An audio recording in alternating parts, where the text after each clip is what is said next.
Okay. Forgive me for my hair. It's pretty greasy today. All right. So, okay. I know, guys. Like, why do I let everything bother me so much? Why? Why does everything irritate me? But it does, okay? So there's this person I follow called Michael Knowles. Some of you guys may or may not watch his videos.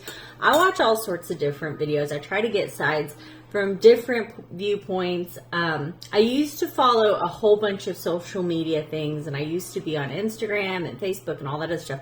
But one of the things I realized about myself is that I am so easily worked up.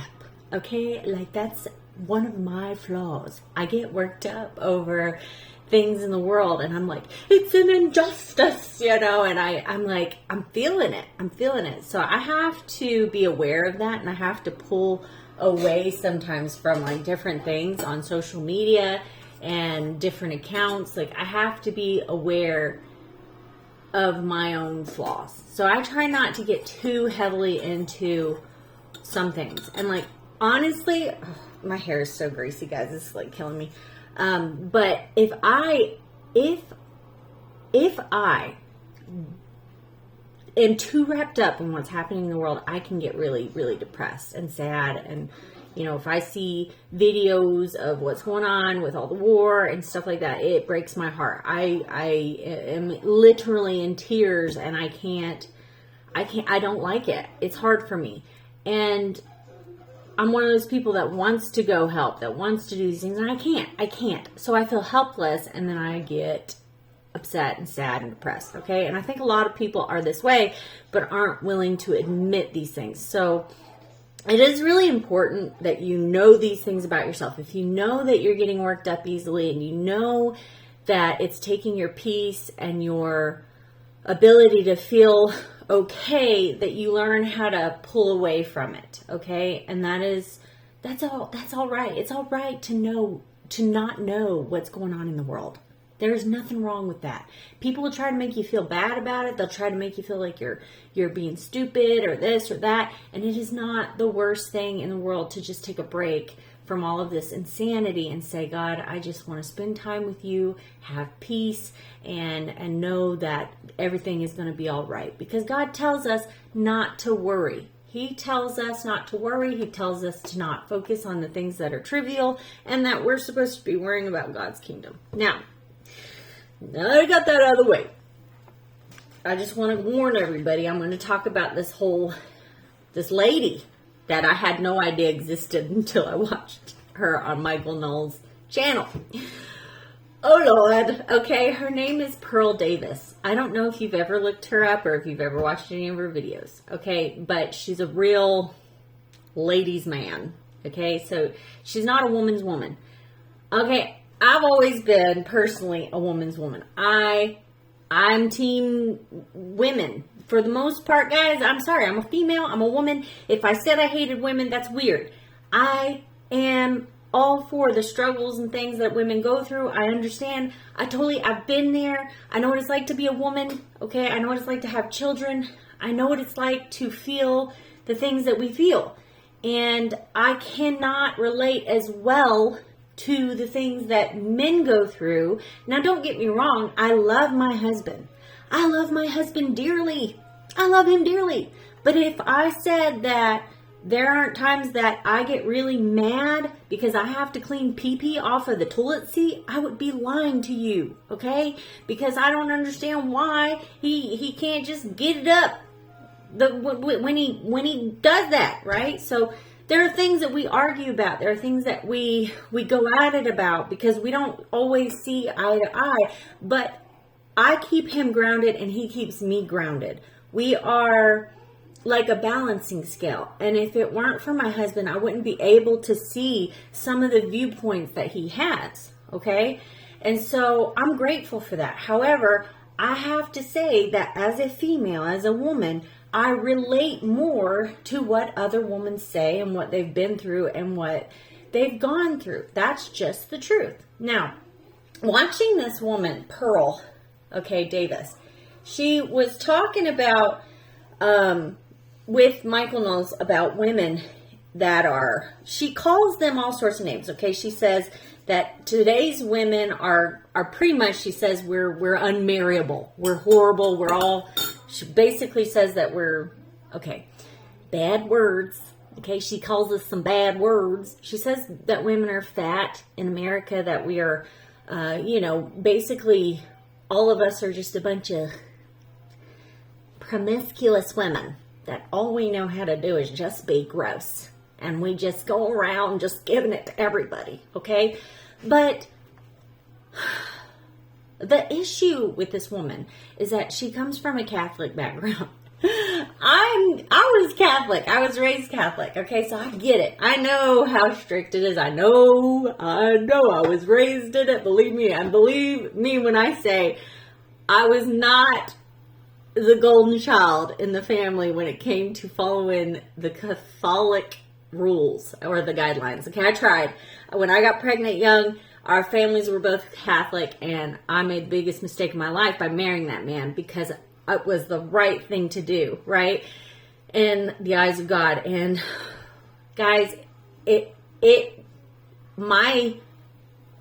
things I went through for years, I had things thrown at me from a religious standpoint that I don't even know were biblical, if they were biblical, but it kept me in a relationship where I was being horribly abused, and, he was having affairs, and he was just not a very nice person. And I dealt with that for years. I dealt with it for years. And I put my daughter in situations that she shouldn't have been in, because I trusted that because he was her father, that he was a good man, right? That I should be able to leave my daughter with him.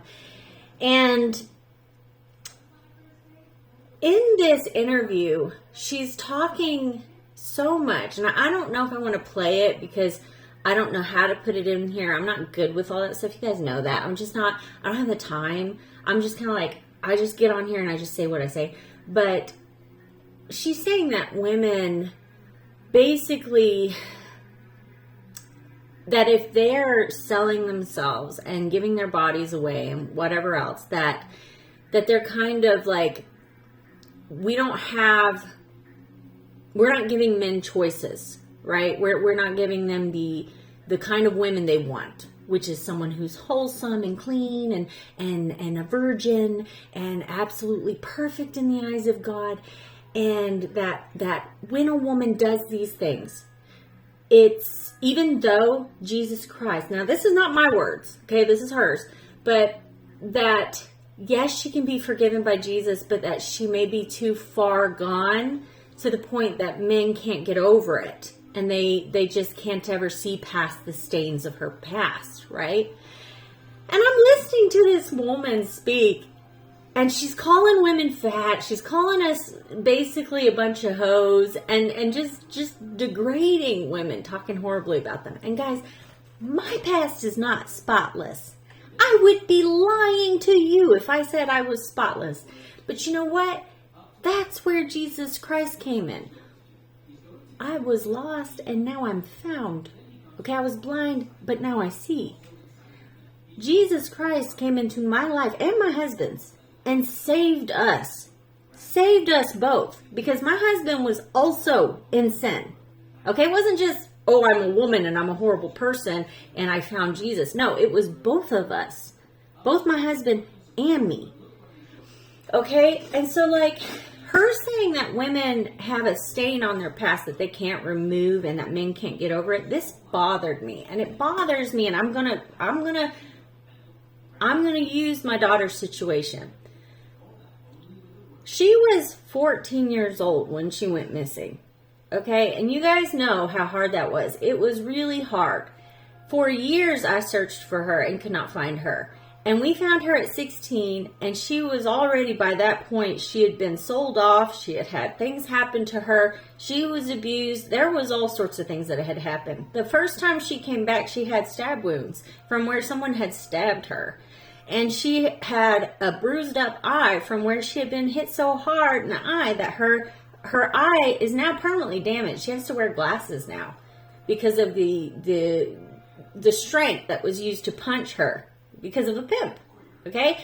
And my daughter has a lot of therapy. She has to go through a lot of all sorts of things that she doesn't want me really talking about this stuff. And so it's hard for me as a mother because I want the world to know, but at the same time, I can't give too much details because I'm trying to be respectful of what my daughter went through. But the abuse that she suffered from men, grown men who were in their 50s and up, some of them who were supposed to be, probably some of these people were married, I'm sure. But these are men, all different kinds. Okay, because I've heard about it, and it's all different kinds. It doesn't discriminate. Perversion and cruelty doesn't discriminate to one gender, one race. It doesn't. And these people who hurt her and abused her, right? And according to the women and the men that think the way that this woman thinks, Pearl, right? Pearl Davis, there's no getting rid of the things that happened to my child.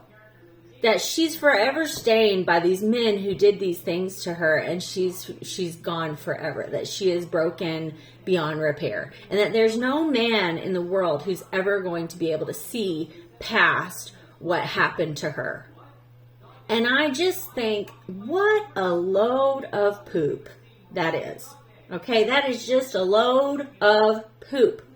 And the reason why I say this is because I do not think that all men are horrible and awful to the point that they cannot forgive and see that what happened to somebody else and the pain and the suffering and the heartache that led them to do the things that they had to do. I don't think that men are incapable of seeing someone's inner light. I don't think that men are incapable of helping and curing and loving someone. I think that the way she thinks men are is just in a way, and there's all these men that follow her. They think she's amazing. Pearl Davis, oh, she's the perfect woman, right? Well, it's insane. Because they're following a woman who says that you're not capable of forgiveness. You are 100%, men are 100% capable of forgiveness, and they're capable of being kind. And to say that they can't get over the things that have happened in someone's past, that's ignorant. It's ignorant. And it's putting this cap on men, saying that they're not capable, they're not intelligent enough, they're not kind enough to do these things. I don't believe that. Now, I do believe that a lot of men are evil and horrible. I really do believe that. But I don't think all men are that way. Now, as far as my daughter and the stains of our past, right? My past, stains of our past, and women just being called all these horrible things. Now, forget the fact that most men have this mentality of they can just go and sleep with whoever they want and do whatever they want, and they're just spotless. In their mind, for some reason, they think that. It's both ways. It works both ways. Okay? It works both ways. Just so everybody knows. It's both ways. And that's very clear in the Bible. That is, it's not just, one way. It's both ways. And the men that did those things to my daughter, and the men that feed into these OnlyFans accounts and these porn accounts and all these other things that these women are selling themselves into because they need to make a living because they're doing these things, they forget that they're the ones that are feeding into this. They're the ones that are giving these women the income through these things, right? They're the ones craving it and wanting it and pursuing all of this perversion and this sin. Now, it irritates me because in society, you see it all fall on the woman. It is always on her. She's the whore. She's the one that needs to be beaten and bruised and whatever else. And nobody could ever love her. Now, forget about all of that. And let's bring Jesus into the equation. How did he view women that were in these situations? Think about the woman that was about to be stoned. Okay? And who came and who brought her? You know, okay, so they wanted to stone the woman. All right. And then also Gomer. We'll talk about Gomer and how he was told how to he was told to marry a prostitute. Okay, so first we'll talk about the woman that was about to be stoned. Because I want to bring this stuff up. Because what bothers me about Catholicism, and this is just in general, I love my family. My family was raised Catholic. My grandfather, my grandma, okay, but here's the thing. There are things that happen in my family that I found out about later on in life, and I had this viewpoint that my grandfather was perfect. Let me just say, it wasn't that way, right? And Catholicism, one of the biggest issues that I find is that you have all these books that are in the pews, and not one of them is an actual Bible. It's not the actual Bible. We say the same things over and over again in the service, but we don't actually learn what we need to learn. And this is why I'm such a big advocate of making sure you read the gospel for yourself, making sure you know what the Bible says and that you know Jesus Christ. Because you can go to church every single day and not know him. And I've seen this repeatedly. And you know good and well that somebody does not have Jesus Christ when they are incapable of forgiving people, when they are constantly judging others, especially for their sins. So, let's talk about this. Let's go ahead and let's read, okay, what was happening with the scribes and the Pharisees and the adulterous woman. Okay, so John 8:3-11. Okay, and the scribes and Pharisees brought unto him a woman taken in adultery. So she was having affairs. She was an adulterous woman. She may have been a prostitute. She might have been married already to someone who knows the situation exactly, but she was adulterous, which means that she was sleeping with other men. Okay, and forget about the men that were actually sleeping with her, by the way. What about them? They're nowhere to be seen because who's being held accountable? The woman. Once again, okay? So, and when they had set her in the midst, they say unto him, Master, this woman was taken into adultery in the very act. Now Moses in the law commanded us that such should be stoned. What sayest thou? So they wanted to stone her. They wanted to hurt her. They wanted to kill her. They wanted to kill her. They literally wanted to kill her. And I think men sometimes to this day, if they had the chance, still want to hurt women that badly. And I wouldn't say that had I not seen it with my own two eyes so many times. With myself, with my mom, with my sisters, with my daughter, with my friends. I'm sorry, but the truth of it is that more men have hurt me and the women around me than I care to even talk about. And it's like, it seems to just be acceptable.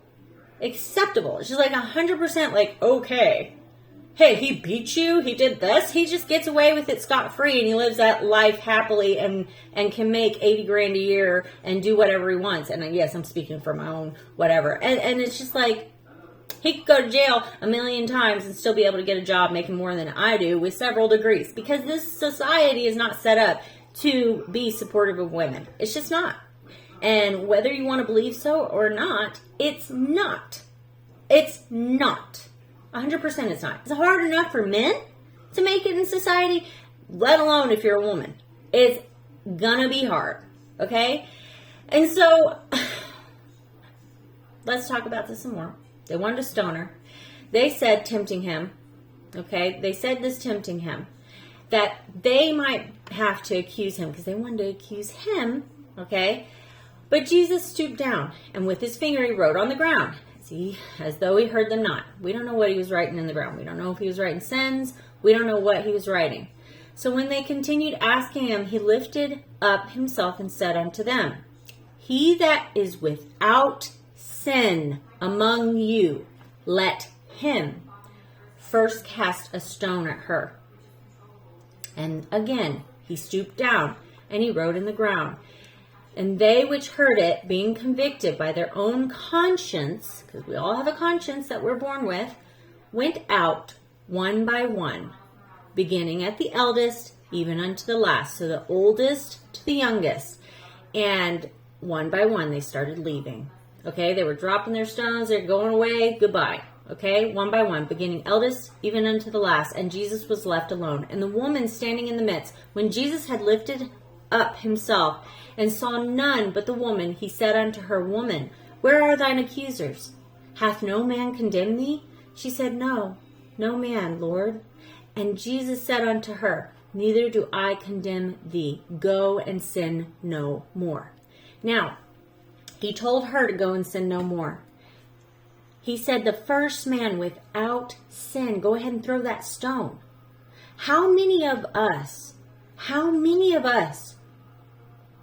could throw a stone at this woman? Because we are all sinful. We all have things we have said and done. I mean, just the other day, I was irritated with my neighbor because her kid was peeing in my bushes.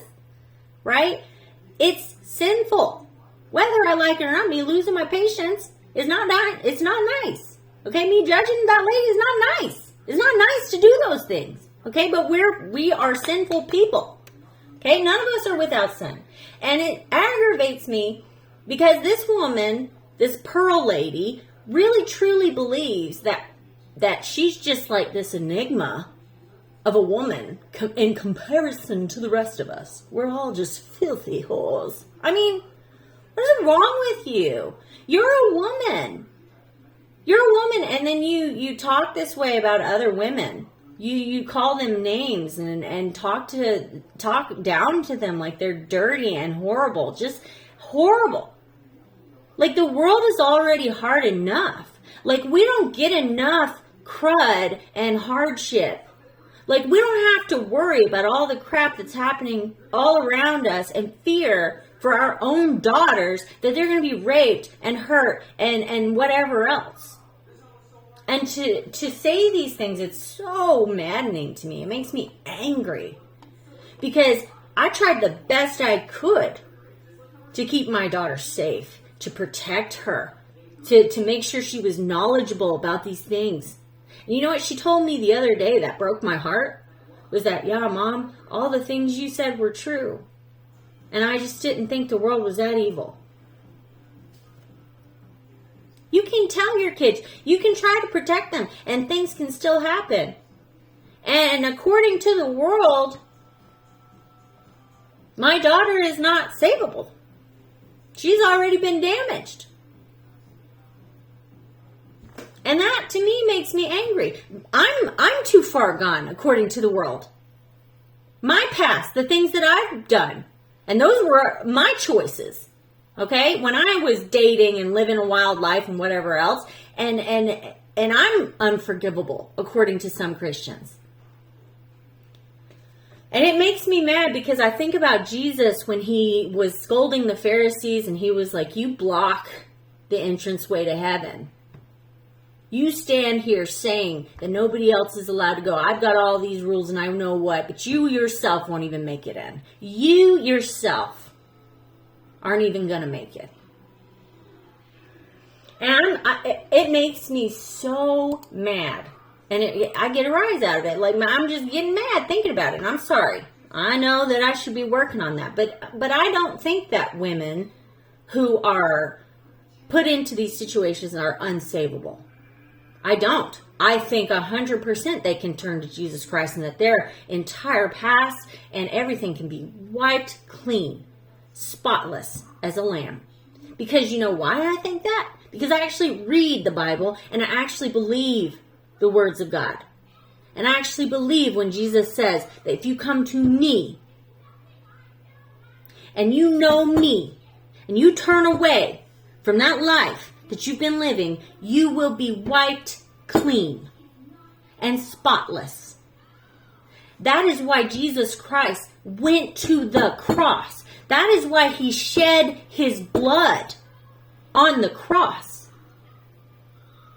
And I get mad at people like this who want to say that it's not possible, that no man could ever get over it. Well, then, you know what? Do you really want to be with men like that? Who don't really know Jesus Christ? Who don't really know what forgiveness is? What I would tell women is that if a man can't let go of your past after you found Jesus Christ and you know him and you're walking with him, you don't need that man in your life then, because he doesn't really know Jesus Christ. If he can't let go of the things that happened in your past, he doesn't know Jesus Christ. Because if he did, he wouldn't hold that against you when you have come to the Lord, when you have found Jesus. Oh, it makes me mad. It gets me going, and I'm sorry. And don't even get me started. Now, people often talk about women and how they're just horrible, and they're this, and they're that. And I hear all these men lately. I don't know what's going on. I don't know what's going on in the water. I don't know what's going on. But I see all these people pushing this and this, and a woman should know her place, and a woman should do this and that, and whatever else, okay? And I think that men forget that God told them many times how to treat a woman, how to lead her, how to be for her. And they get so angry when you bring this stuff up. You can't talk about this stuff. And not a lot of men do talk about these things with other men because, first of all, they're cowards. They're cowards. They don't want to be not liked by other guys. Okay, so they don't want to tell them the truth. And we don't ever hear the story of Gomer and Hosea. We don't ever hear that. When have you ever gone to church and heard your pastor talk about how God told Gomer to marry a prostitute? Let me find it. I'm going to find it and we're going to talk about this. I get mad, guys. I get mad, and I'm sorry. I just get mad because these people act like there's no such thing as forgiveness. They act like there's no, and I'm reading these comments from these Christian men talking about, and this is what, let me just read some of the comments on YouTube, okay? For this woman who speaks about, being Catholic and how she loves God and how women are just horrible. We're just all... Okay, so today's topic. Ugh. Okay? We're all just a bunch of heathens that can't be forgiven. But these are the kind of men that follow this woman. All right? And this is what she's like, why would you be proud of this? Why would you be proud of this? Can't change a garden tool into a housewife. That's one of the comments on here. Does that sound like a Christian to you? I mean, don't even get me started. Ugh. Her speedometer has way too many miles on it to not be a used car. Ugh, gosh. All women are too far gone. Oh my goodness.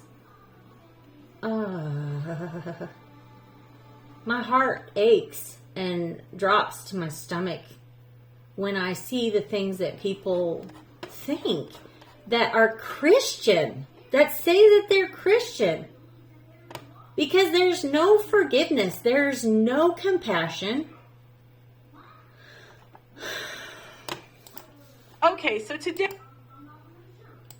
Let me see if I can play this. Dating. I mean, they'll tell you. You don't even need to look at numbers. So, the quality of the wives is too low. And even the women, they only pick 20% of men, 10% of men. I don't even have to... I heard Brett's engaged, and I think that's awesome. And by the way, guys, when people get engaged, I always want it to work out. I love weddings. It's all description. Guys. They're not going to marry these hoes. Oh my gosh. That's her. If you're just not fat, no tattoos, you're like in the top 5-10% of women. So, And then they say, but Pearl, give us hope, give us hope. I can't. There's no data I've seen to give you hope. This is what's going on. She does a great job, okay? Did disagree on was the redemption of people, specifically women who have done Okay, so this is a girl rebuttal against her. And this is where general, and Pearl encourages people to kind of take a step back, I stop. just can't. Morality into it. I can't. Oh my gosh, you guys gotta, if you want to watch her stuff, you can. But listening to her is like nails on a chalkboard for me. It's like, I don't even know. It's like, I don't even know. But don't go telling people that you walk with God and that you're the perfect example of a woman when you're sitting here and you are literally saying that no other woman could make it into heaven because of her past and how she's lived. Like, this is disgusting to me. I'm sorry. I think this is the exact opposite of what Jesus Christ wants for the world. I think he wants more people to find the narrow path. I think he wants more people to know him and walk with him, not for the doorway to be blocked. So in the book of Hosea, okay, let me see here. So when the Lord first spoke through Hosea, the Lord said to Hosea, go take yourself a wife of whoredom, a prostitute, and have children of whoredom, for the land commits great whoredom by forsaking the Lord. Okay? By setting this example, God wanted Israel to understand the extent of their sins. Okay? Gomer gave birth to 3 children, whose names reflected the state of the nation. When they were born, their names were sad, symbolizing the turning away of the nation and the tragedy that would befall the people. The first son's name was Jezreel, because God said, I will punish the house of Jehu for the blood of Jezreel, and I will put an end to the kingdom of the house of Israel, and on that day I will break the bow of Israel in the valley of Jezreel. Okay? Their daughter was named Lo-Rahama, or no mercy, because God would show no mercy. The child's name means not my people, Lo-Ami, which it was common among the families in the Bible for their children to bear names of significance. Okay? So, Hosea and Gomer. God told him to do this. Now, is that like one of the best things that a man, a Christian man, somebody who believes in Jesus, somebody who follows God would want, is to have to go and marry an adulterous woman? No. But does he give up on her? No.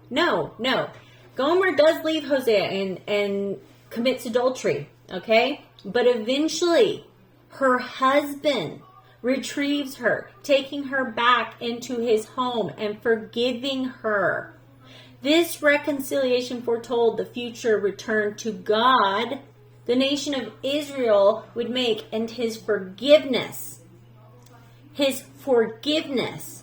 This story is like a huge story about forgiveness.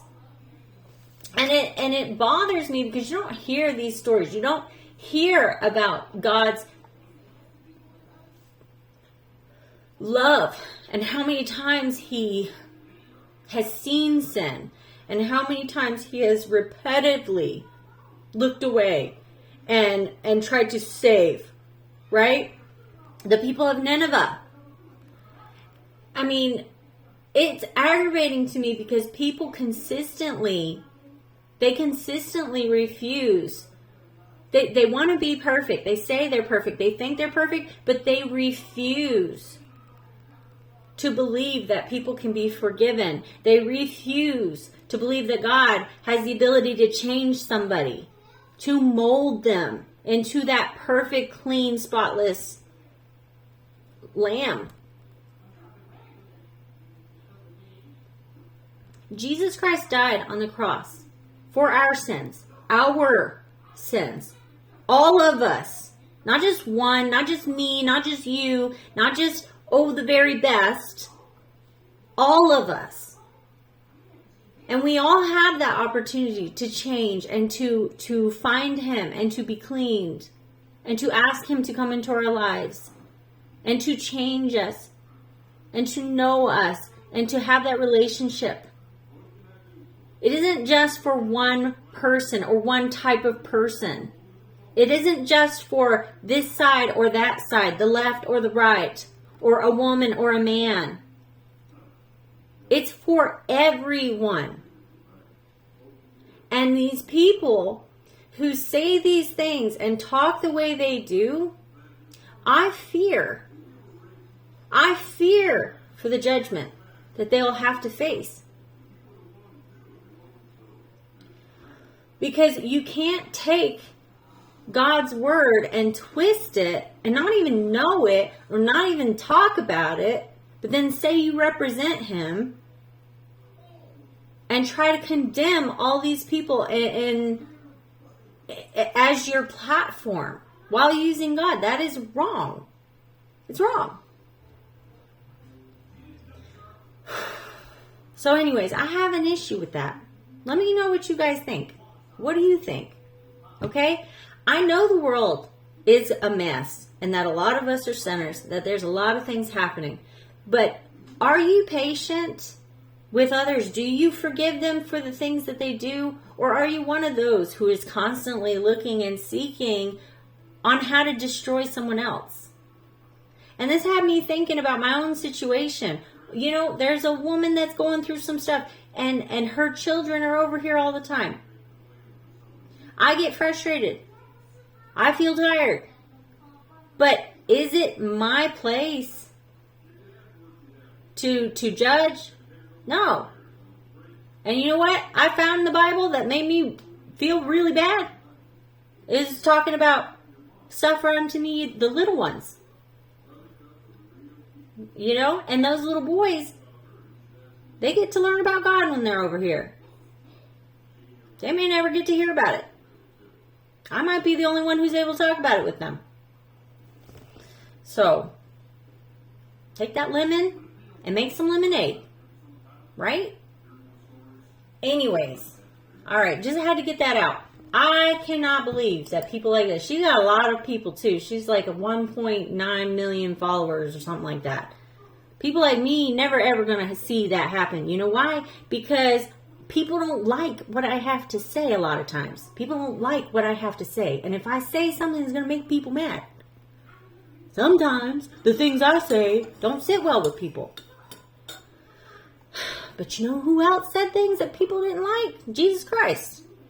And it is so important that we read our Bibles and that we know what love is and we know what true love is. And we know that even when somebody comes at us with maybe a different background with sins or whatever it is that they might be coming from, whether it be prostitution or if they're homosexual or if they're transgendered or whatever else, it is important that we are able and willing to speak with them with a kind and loving nature, not with a angry and accusatory type of way. We have to think about what Jesus would do in these situations. How would he handle things? And it's going to be hard to do, because there are some times where you may be shocked, but there have been so many times when I've had people come to me that were not who I'm normally used to being around. And the Holy Spirit has helped me to be able to talk to these people. And you know what I find out most of the time? I find out how much they've been hurt in their past, the abuse they had to go through as children. And that's a lot of the reason why a lot of them are the way they are. So there's a lot of healing that has to happen with these people. There's a lot of things that are going on in these people's lives that we have to be open and willing to listen to. And if you're not capable of that, then you need to be quiet and you need to back off. Because if you can't talk to people the way that Jesus Christ wants us to be, and you can't truly love them, then that's something you need to pray about and work on. And you need to back off and stop picking on people and stop calling them names and stop saying how horrible and wretched they are, because you know better. There's not one of us that's worthy of the kingdom of God. And it is only because Jesus Christ died on that cross that we are even able or even considered. And if you don't truly believe that that's what Jesus died on the cross for, then what are you doing? You don't follow him. You don't know him. And you know what? You don't really need to be following my channel. So that's just it. That's the truth. I'm sorry if I hurt anybody's feelings, but that's the truth. So anyways, I'm getting off of here. I hope you guys are all right. I know this doesn't apply to everybody, but there are some people out there that need to hear this. All right. I'll talk to you guys later. Goodbye.